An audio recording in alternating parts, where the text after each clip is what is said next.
City Shahkot के इलाका ward number 10 में दौरान डकैती पोस्टमैन लतीफ का कत्ल। नामालूम मुलजमान 25 लाख रुपए छीन कर फरार हो गए।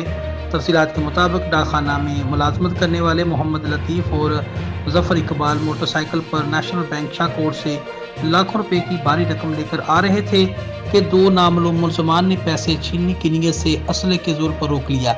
मज़ाहमत करने पर मुलजमान ने फायरिंग कर दी जो कि मोहम्मद लतीफ की कमर पर लगी, जिसके बायस लतीफ मौके पर ही दम तोड़ गया और मुलजमान पैसे छीन कर फरार हो गए। वक़ूआ की इतला मिलते ही थाना सिटी शाहकोट पुलिस और फोरेंसिक टीम मौके पर पहुंच गई और नाश को तहवील में लेकर कार्रवाई का आगाज कर दिया।